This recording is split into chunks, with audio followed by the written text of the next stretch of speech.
Hi, welcome back to PSL Living. I'm Jenny Groh. Hurricane season is right around the corner. It begins June 1st, and staying connected during a storm or any weather event is so critical, especially during this time of year.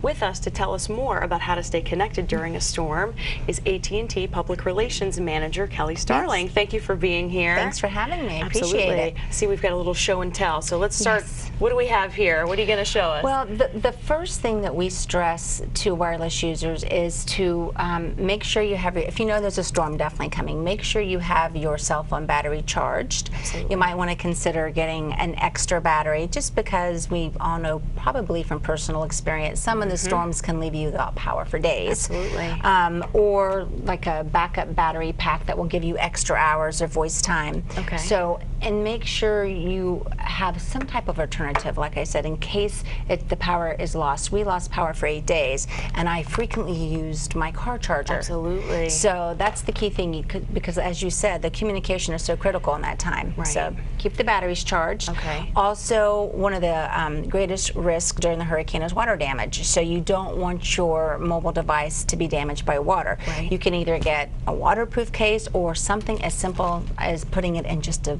little baggie and making sure it's sealed so the water doesn't get on there.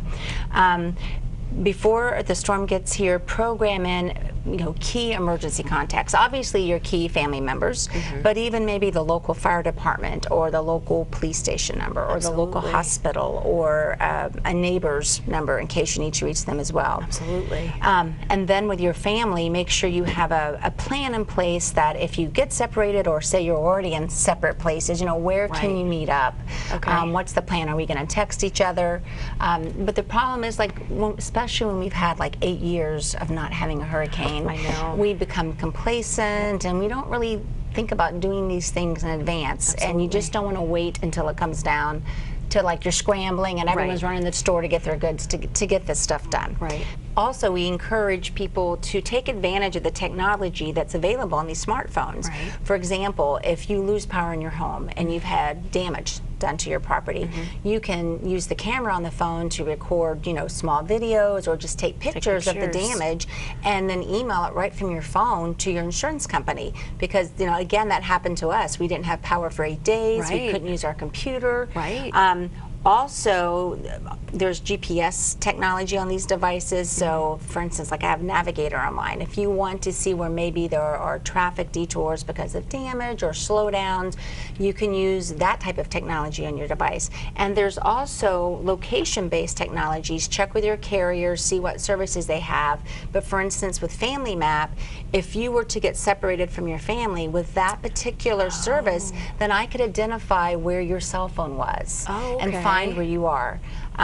You can even, if you don't have power and you can't use a TV or a radio and your cell service is still working, you could go on the internet and find out what the local weather is like. So there's so many ways you can use it to your advantage. Just remember, you can pretty much do about anything from your mobile device today and take advantage of those technologies. Absolutely. Would you say it's better during a storm to make a phone call or to text? Which more effective? You probably will have a greater chance of getting a text message through than a phone call, because making a voice call just requires more resources in the network. A text is just a little bit of data and it will usually go through much more quickly. And we do stress that to people. When there's that type of an emergency situation like a hurricane, everyone's going to want to get on their mobile devices. So the first thing we encourage them to do is really keep the non-emergency calls to a minimum. We want the first responders to be able to get through, true emergency calls. Absolutely. If you have to make a voice call and you get a fast busy, that's basically the network's way of saying there's too much stuff trying to come through me and I'm congested. Try again. Hang up, wait a few seconds, try again, or as I said, try the text messaging, because typically it will go through in a situation like that when your voice call won't. Okay, absolutely. And do you recommend, I think nowadays with cell phones, I don't think I know anyone's number anymore.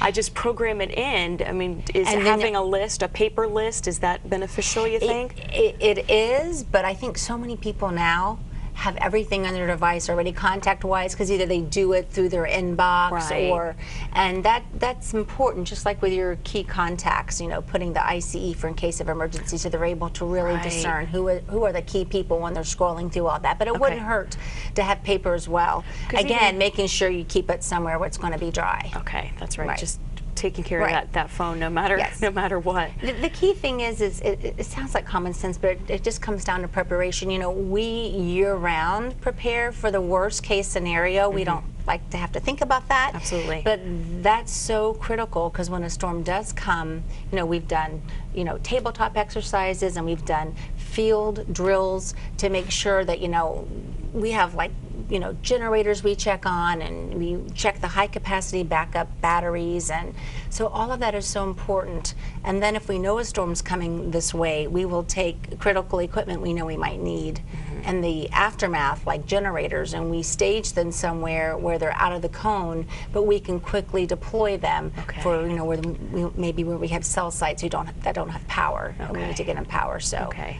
So you're pros at this, you know. it's just, well, it's year just, after year. we don't like to be pros at it. No, Yes, we not at are, all. unfortunately, because we're in the Southeast region. But every storm, what we learn, every storm is different. And every storm, you know, one storm may be flooding, another storm may be wind. Right. But that's the key to doing all these drills, so that we know, you know, you have to consider all the possible situations and what could happen. And then you learn from those drills. What did we do right? What did we do wrong? What can we improve on? So.